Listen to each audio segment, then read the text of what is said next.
Every time I sat down to plan, I would end up feeling more overwhelmed than organized. And that's honestly why I used to avoid planning altogether. It felt like something you had to do perfectly or nothing at all. But over the past year, I slowly built a simple planning system inside Notion. Nothing complicated, just something that actually supports me. And as I moved through the year, the system naturally evolved with me. And I have refined it again for this new year. So today, I want to show you the exact system I'm using and walk you through how I'm planning my year inside it. And just a quick note, I filmed this a little later in January because planning for me works best when it's not rushed by a date. And before I start the tour, just a quick note, I'm turning this planning system into a Notion template. And if you'd like access when it's ready, I have linked a waitlist below in the description box. So, this is how the yearly planner looks inside Notion. And in the top section, there is this how I want my year to feel section. Before setting goals, setting tasks, I always start here. I kept this section at the very top of this yearly planner. This is nothing but something intentional activity that will guide me to plan my year. And I can return back to this section whenever I feel overwhelmed because these are the feelings I want to carry throughout the year. So, here, what I will do is writing down some 3 to 5 words that describe the feeling I want to carry throughout this year. So, let's say peaceful, intentional, balanced, joyful. So these are some of the feeling words that I just jotted down. Self satisfaction. So yeah, this is how I want my year to feel like. This section really matters before planning the year because when we ignore the emotions, that means misaligned planning, and that will eventually lead to burnout.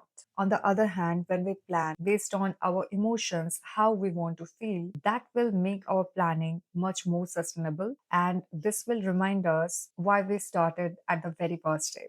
So, this is much more sustainable and we are going to be consistent this way. I did this mistake in the past just after watching some videos of planning the year. I jumped straight to the goal planning for the year before deciding how I want to feel. That way, goals look good and impressive, but while executing, it felt really heavy because what I did is I was just copying others' goals without checking in with myself, which is crucial.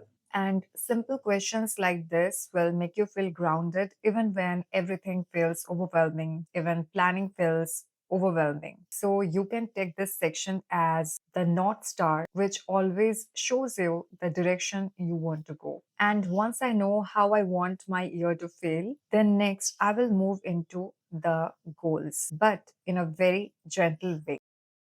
So if I scroll down, this is the goals table. This is the only goals table that I keep in this planner. And I kept it really simple, no separate quarterly or yearly databases. I tried that method last year, and after the first quarter, I wasn't actively using it much. So I decided to simplify the goals table this year. This is how it looks like, and this is nothing but a simple table view of the goals. And here I can write down the goals. Let's say eat healthy. I can also use emojis.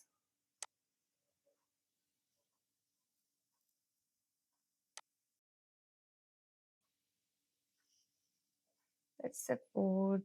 Okay. I can also use emojis to make it look really cute. Then I can select the type here like health. And I just kept it really simple for now. Work, health, and personal. If I want to add any other category, then I can add like this. Okay, I will press enter and it will be added. And if I want to change the color of the category, then I can do it from here. Okay. Next, if I swipe left, then there is a column called progress status. That means if it has been started or in progress or if done. Next, I have the column when I'm planning to do so. Here, simply I have the quarterly tag, and yeah, that's pretty much it. That's a simple table view of the goals that I want to keep. And I think this is something really soft and flexible way to keep all the goals right here, but not in a complicated manner. And to my personal experience, when there are too many goal layers, that creates so much overwhelm in my brain. I tend to avoid that kind of system where I have to put a lot of efforts to keep up with that system. Last year, I tried detailed quarterly goal setting system, though I'm not blaming the system, by the way. As I said that after the first quarter, I couldn't keep up with that system. That way, I felt that I was falling behind. And around the mid year, I simplified the system a bit, something flexible but not that rigid. And that version felt really doable. So, this is what I made for this year so that it feels simple and doable for me. Goals are really helpful only if they don't live separately from our real lives. So, everything gets connected to the tasks. So if I scroll down further, then there will be link to this page, Task Planner. And this page is the central place for all of my tasks. So if I open this, this looks something like this.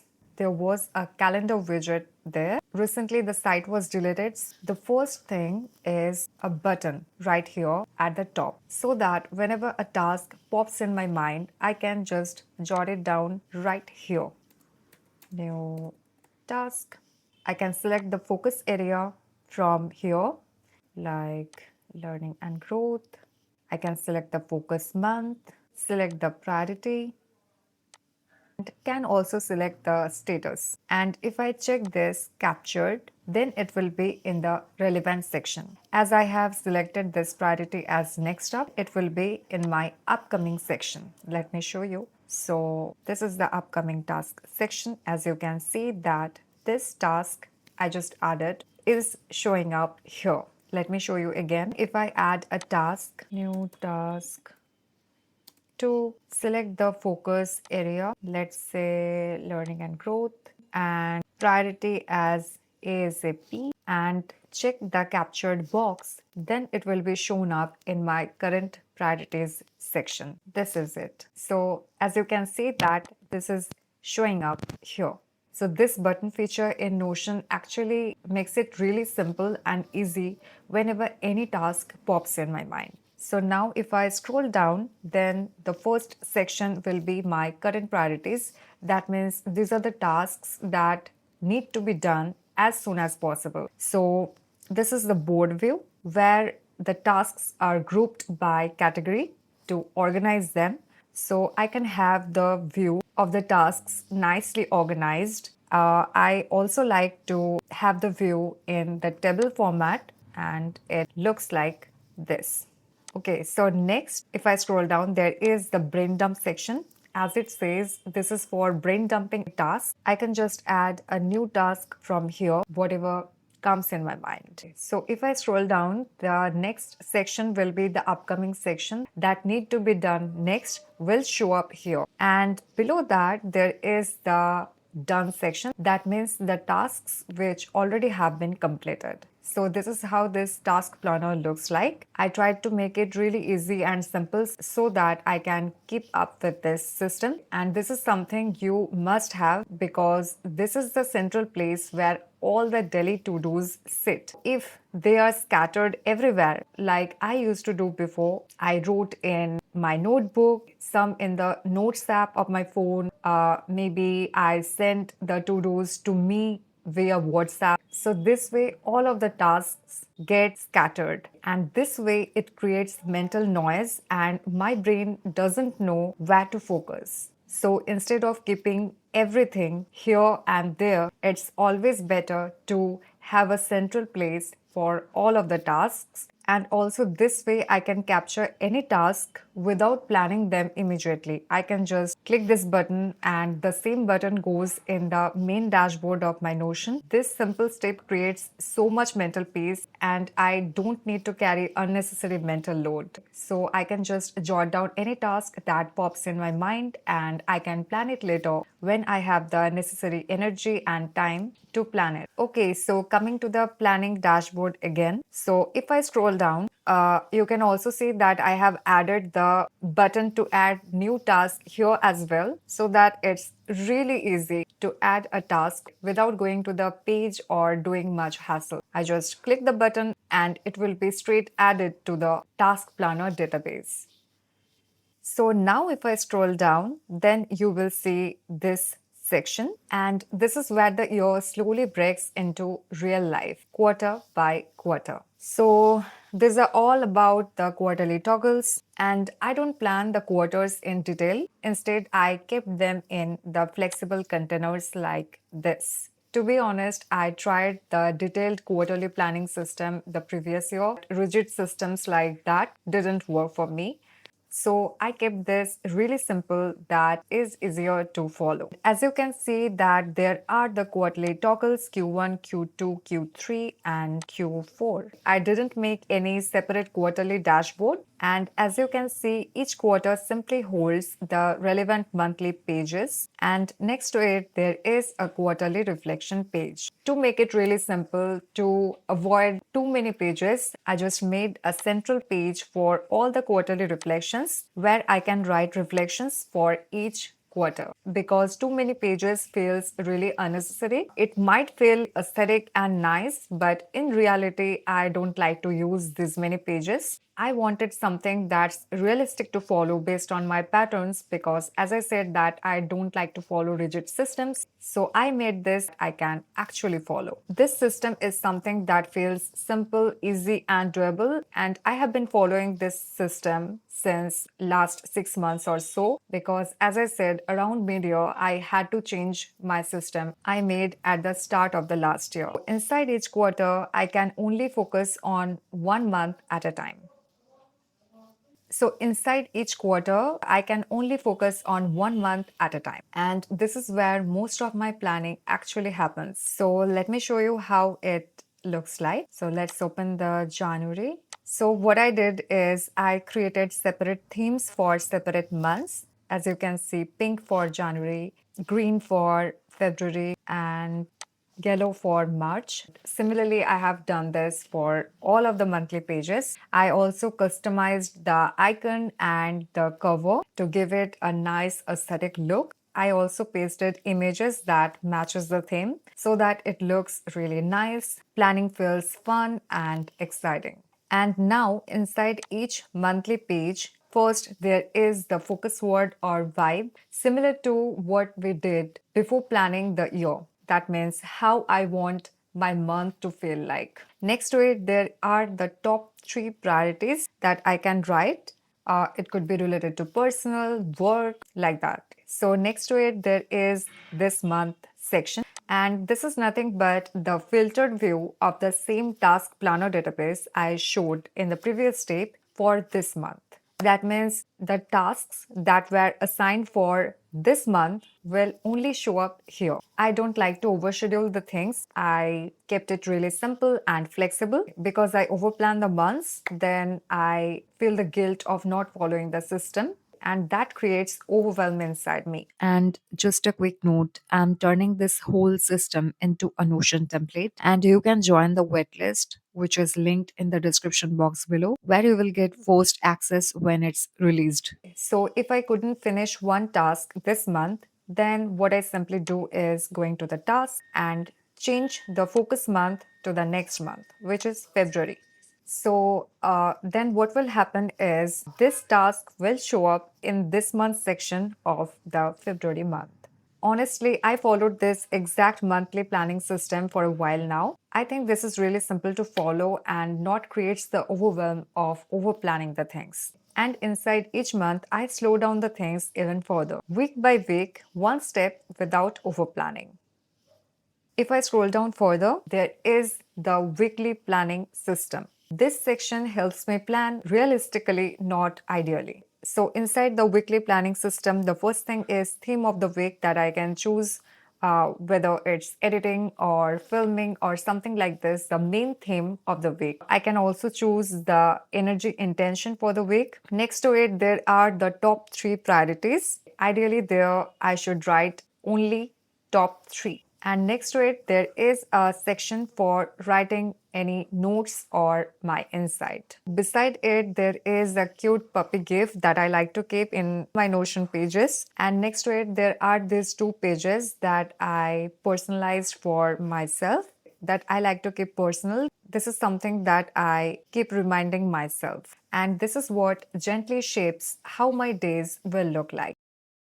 So next to it, there is the daily planning section where under each day, there are these three sections primarily, where at the top, there is the today's focus, where ideally I should write just three of the focus tasks. Next to it, there are the other section where I can write other to-dos for the day. And next to it, there is this notes or random thoughts section where I can write down any random thoughts or insight that came to my mind, or I can write any notes for the day, something urgent that needs to be done today. There are no hourly breakdowns inside this planning system. What I like to do is I first jot down the things I want to do today and then I will schedule it in my Google Calendar. This kind of planning gives me space to think, not just to dos. After all the daily planning sections, there is a separate section for the notes where I can jot down something that's urgent to do next week or something that's not done this week. Like this is not done, so I can just drag it right here. So at the start of the next week, when I will be planning the next week, I have these things that these are pending right now. And this way I can update each week. So this is something I can rinse and repeat. What have been done, I can simply select them and delete them. And again, I can write down here. So inside each month, I can use this same system for each week. I kept it really simple so that I can rinse and repeat, because when I overplan the days, that creates so much overwhelm and pressure inside me. And on the other hand, if I don't plan, then nothing significant gets done at the end of the day. Instead, when I follow a simple system like this, where I can plan focus-based days, that makes me stay present in this moment. It's really important to listen to the energy we have. And as a woman, you need to respect the energy rhythms each month. I want to intentionally slow down for some weeks, following my energy, listening to my body, what it needs. Because some days your energy will be so low that you can't do the work. On some days, you will be really energetic.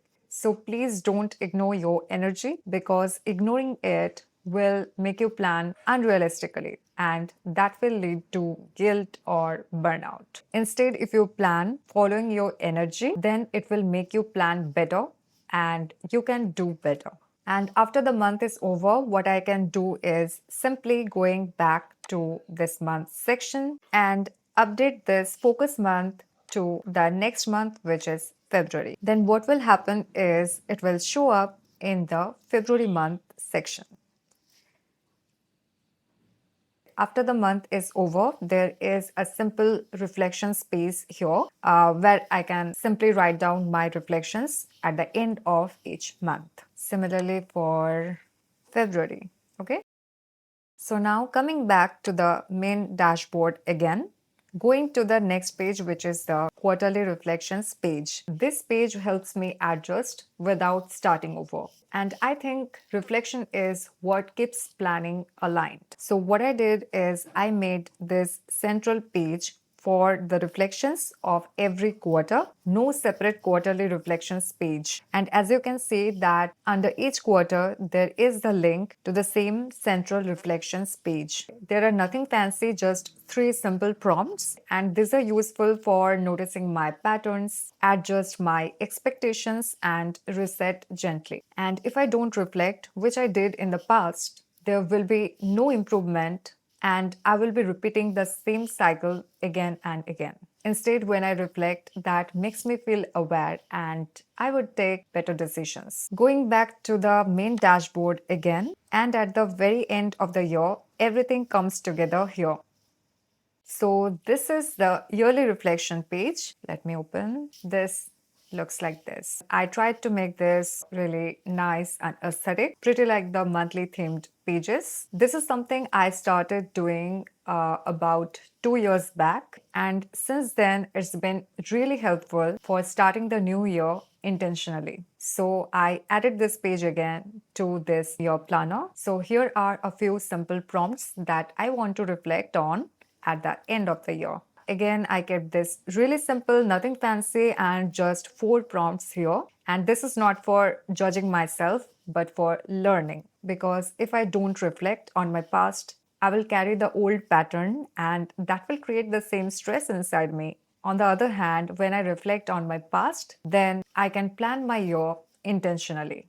So, this is the exact Notion setup I'm using to plan this year. Nothing aesthetic just for the sake of it, but something that really supports how I live and create. If this planning system feels like something you would want to use, I'm releasing it as a Notion template. And you can join the waitlist for this template in case if you are interested, where you will get first access when it's released. I hope your year starts feeling peaceful and mindful.